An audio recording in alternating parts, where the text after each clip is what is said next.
آج 9 سال بعد ہم جوزف کالونی کا جو سانحہ ہے اس کو یاد کرتے ہیں، اور ان سب لوگوں کو یاد کرتے ہیں جن کی زندگیاں متاثر ہوئی تھیں اس انسیڈنٹ سے۔ آم، جب یہ جوزف کالونی کا انسیڈنٹ ہوا تھا تو میرا ادارہ the Cecil and Iris Chaudhry foundation, ہم سب سے پہلے وہاں پہنچے۔ We were the first to reach Joseph colony, اور ہم نے وہاں پہ جس طرح سے بھی اسسٹ کر سکے تھے ہم نے لوگوں کو اسسٹ کیا۔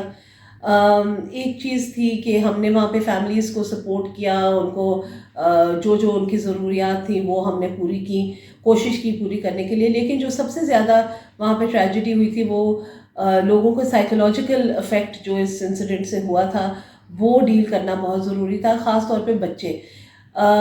مجھے پتہ چلا تھا کہ جوزف کالونی میں 600 سے زیادہ بچے تھے، اور جب میں وہاں گئی تھی یہ چھوٹی چھوٹی بچے آ کے مجھ سے پوچھ رہے تھے کہ باجی دیکھیں مسلمانوں نے ہمارے گھر جلا دیے، مسلمان نے ہمارے ساتھ یہ کیا، مسلمانوں نے ہمارے ساتھ یہ کیا۔ تو میں سمجھتی تھی کہ وہ بہت ایک ڈینجرس نیریٹو تھا، جو میں نہیں چاہتی تھی کہ یہ بچے بڑے ہو کے کسی اور مذہب کے لیے ان کے دل میں نفرت پیدا ہو۔ تو ہم لوگوں نے کیا تھا، وہاں پہ ایک چلڈرنس پلے سینٹر بنایا ادھر ہی جوزف کالونی کے اندر، اور ہم نے جتنے بھی بچے تھے جو اس ٹراما میں سے گزر رہے تھے یہ سب وہاں آتے تھے۔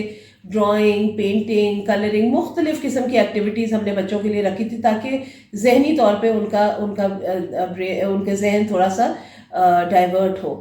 اور ایک اور بہت امپورٹنٹ چیز ہم نے اس پلے سینٹر میں کیا تھا کہ جتنے بھی والنٹیئرز میرے وہاں پہ کام کر رہے تھے وہ سب مسلمان تھے، کہ ہمارا میسج کنوے کرنے کا مقصد یہ تھا کہ سارے مسلمان برے نہیں ہوتے۔ اب میں نہیں چاہتی تھی کہ یہ بچے بڑے ہو کے کسی اور مذہب سے ان کی کوئی ریزنٹمنٹ ہو ان کے دل میں یا نفرت ہو ان کے دل میں، اسی لیے ہم نے یہ انیشیٹو لیا تھا جو بہت سکسیزفل ہوا تھا۔ ان بچوں کو ہم نے بہت زیادہ کاؤنسل کیا، ہمارے والنٹیئرز نے ان کے ساتھ بہت کام کیا، اور میں سمجھتی ہوں ہم نے ایک بہت بڑا مائنڈ سیٹ چینج کرنے میں ہمارا ہاتھ تھا۔ دوسری بات یہ ہے کہ جہاں تک وہاں کے ریزیڈنٹس ہیں جن کے ساتھ یہ ہوا تھا، 300 کے قریب گھر جلائے گئے تھے۔ ہماری زندگیاں تو نارمل ہو جاتی ہیں، ہم تو ایک انسیڈنٹ کے بعد آگے چل پڑتے ہیں، لیکن ان کے ساتھ جو ہوا، جن کے ساتھ یہ چیزیں ہوئی تھیں، وہ آج تک اس ٹراما میں رہتے ہیں۔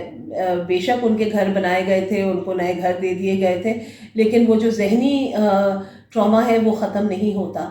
اور آج کے جو پاکستان ہے اس میں ہم نوٹس کرتے ہیں کہ یہ موب وائلنس اتنا زیادہ ہو گیا ہے کہ تو اس کو سمجھنے کی بہت ضرورت ہے ہم سب کو۔ گورنمنٹ نے تو اپنا کام کرنا ہے، اور اپنی طریقے سے بہت ضروری ہے گورنمنٹ کے لیے کہ جو اتھارٹیز ہیں وہ اس پہ نظر رکھیں، اور اس کو ختم کرنے کے لیے یا کم کرنے کے لیے وہ اپنے اقتدامات کریں۔ لیکن ایٹ دا سیم ٹائم ہماری اپنی بھی ایک ذمہ داری ہے کہ ہم لوگ بھی اپنے اکٹھے ہو کے، یونائٹڈ ہو کے اس چیز کا سامنا کریں۔ تو آج کے دن ہم ان سب لوگوں کو یاد کرتے ہیں، اور ہماری یہ دعا بھی ہے کہ پاکستان میں آئندہ کسی کے ساتھ بھی اس طرح کی زیادتی نہیں ہو۔ بہت شکریہ۔